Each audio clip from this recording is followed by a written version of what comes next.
আজ মন চেয়েছে আমি হারিয়ে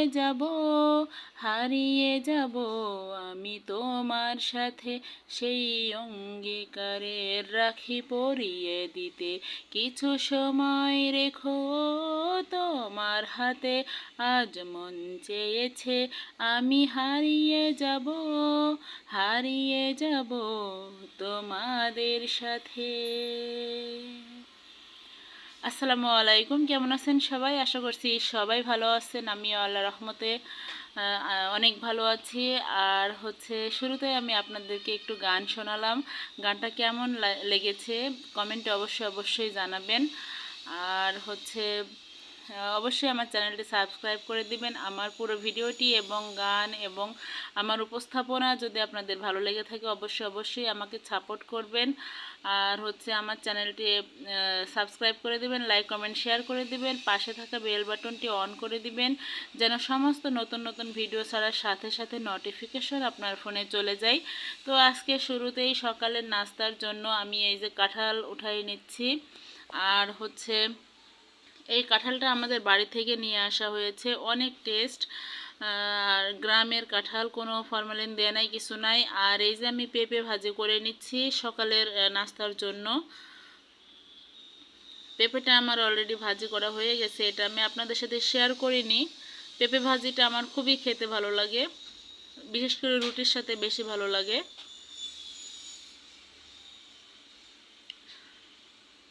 তো এই যে রুটিও বানিয়ে নিচ্ছি আমি।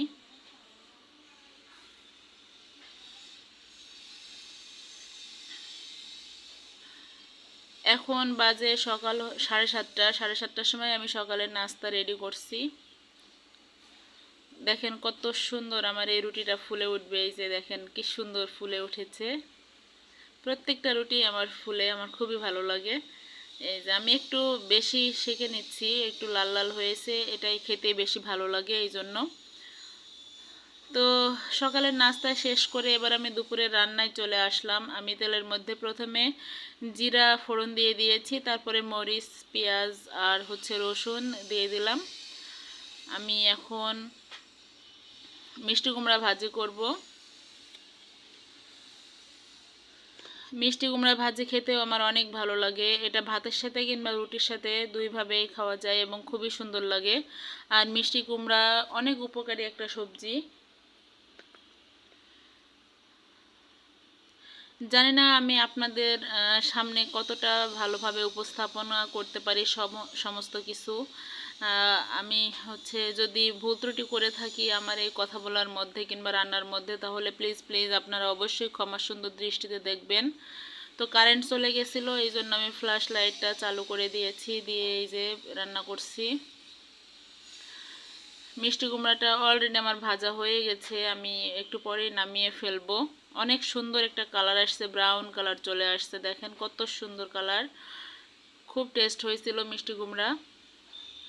এরপর আমি রান্না করব শিং মাছ। শিং মাছটা আমার বেশি খাওয়া হয়, কারণ আমার রক্তের হিমোগ্লোবিন কম, সে কারণে ডাক্তার আমাকে বেশি শিং মাছ খেতে বলেছে। মলা মাছ, তারপরে কচুরলতি, কচু, এই জাতীয় হিমোগ্লোবিন জাতীয় যে খাবারগুলো সেগুলো আমাকে খেতে বলেছে। তো এর মধ্যে মাছের মধ্যে আমি শিং মাছটা বেশি খাই। তো মাছটা আমি একটু ভেজে নিলাম। আমার এর আগে আমি সবসময় কষিয়ে রান্না করেছি। তো এখন এই ভেজে রান্নাটা আমার কাছে একটু বেশি ভালো লাগে, এই জন্য ভেজে নিলাম। এর সমস্ত মশলা কষিয়ে আমি সেই মশলার মধ্যে মাছগুলা দিয়ে দিয়েছি।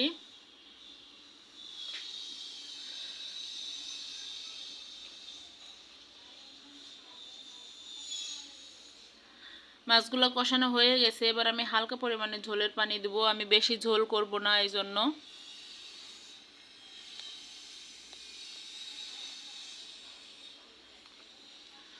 একটু ফুটে এলেই আমি নামিয়ে ফেলবো। আমি ফিল্টার করা পানি দিয়ে সমস্ত কিছু রান্না করি। তো এই যে রান্না হয়ে গেছে, দেখেন কত সুন্দর কালার আসছে। জানি না আপনাদের কাছে কেমন লাগছে, কমেন্টে অবশ্যই জানাবেন কেমন লাগছে। আর রান্না করব এই যে বেলে মাছ।